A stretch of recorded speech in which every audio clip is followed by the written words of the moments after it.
বিজয় দিবস উদযাপনের খবর জানাতে ঢাকা বিশ্ববিদ্যালয় ও সংসদ ভবন এলাকা থেকে যুক্ত হচ্ছেন সহকর্মী মোহাইমিনুল খান ও ফারজানা রিয়া। শুরুতেই যাব মোহাইমিনের কাছে। মোহাইমিন রয়েছেন ঢাকা বিশ্ববিদ্যালয়ে।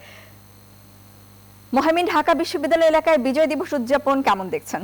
আপনাকে আমি এই মুহূর্তে দাঁড়িয়ে আছি ঢাকা বিশ্ববিদ্যালয়ের পায়রা চত্বরে এবং দেখতেই পাচ্ছেন আমার পেছনে কিন্তু ঢাকা বিশ্ববিদ্যালয় চলচ্চিত্র সংসদের আয়োজিত প্রামাণ্যচিত্র পরিদর্শন চলছে এবং সেখানে কিন্তু তরুণ প্রজন্ম, যে প্রজন্ম আসলে এই 54 বছর পরে এসে সেই স্মৃতিগুলোকে দেখছে প্রামাণ্যচিত্রের মধ্য দিয়ে, তাদেরকে এই স্বাধীনতার এবং এই যে বাংলাদেশের মুক্তিযুদ্ধ লিবারেশন ওয়ার তার যে চেতনা আছে তাতে উজ্জীবিত করার লক্ষ্যে কিন্তু এই আয়োজন করা হয়েছে। এবং আমরা দেখতে পেয়েছি যে এখানে কিন্তু শুধু ঢাকা বিশ্ববিদ্যালয়ের শিক্ষার্থী নয়, দূর দূর থেকে এই প্রজন্মের অনেক শিক্ষার্থী, সাধারণ মানুষ এসেছে সেই প্রামাণ্যচিত্রগুলোকে দেখার জন্য।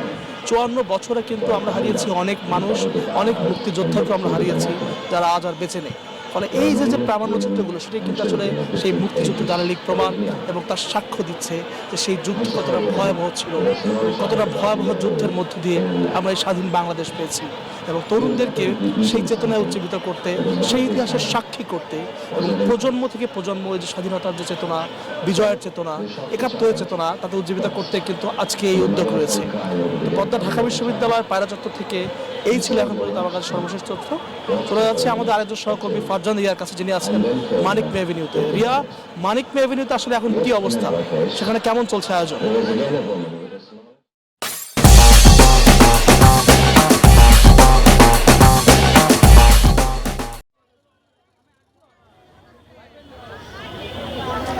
ধন্যবাদ মোহাইমিন, আপনাকে বিজয় দিবসের শুভেচ্ছা। এই মুহূর্তে আমি মানিক মিয়া এভিনিউর ঠিক সংসদের সামনে অবস্থান করছি। আমার বাম পাশে আছে সংসদ ভবন। এখানে দেখতে পাবেন যে লাল সবুজ লাইটে কিন্তু সাজানো হয়েছে। এছাড়া আশেপাশে যে সরকারি ভবনগুলো আছে সব কিছু কিন্তু সাজানো আছে। এখানে দেখতে পাবেন যে আসলে সকল শ্রেণী পেশা ধর্ম বর্ণের মানুষ এখানে এসেছেন। তারা আসলে বাংলাদেশের যে 54 বছর পার হয়েছে এবং 55 বছরে পা দিয়েছে, এই দিনটি উদযাপন করতে কিন্তু আসলে বাংলাদেশের সকল ধর্মের মানুষ, সকল বর্ণের মানুষ কিন্তু একত্রিত হয় এবং তারা উদযাপন করেন। এই মুহূর্তে মানিক মিয়া এভিনিউতে ঠিক তেমন কোনো বিশেষ আয়োজন না থাকলেও এখানে কিন্তু বিভিন্ন ধরনের স্টল বসেছে। সেখানে চুড়ি থেকে শুরু করে খাবারের আইটেম, এছাড়া বিভিন্ন ধরনের গৃহসজ্জার আইটেম নিয়ে কিন্তু এখানে দোকানিরা বসেছেন এবং এখানে কিন্তু প্রায় সকল ধরনের দর্শনার্থীরা আসছেন। তারা কিন্তু এখানে ঘুরছেন, জিনিসপত্র কেনাকাটা করছেন।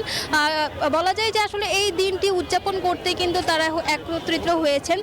সব কিছু মিলে বলা যায় আসলে এই তরুণ প্রজন্মের কাছে কিন্তু এই বাংলাদেশের এই আবহ সবসময় থাকবে।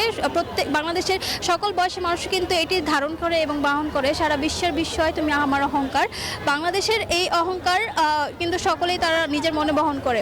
তো এখান থেকে এই ছিল আমার কাছে সর্বশেষ তথ্য।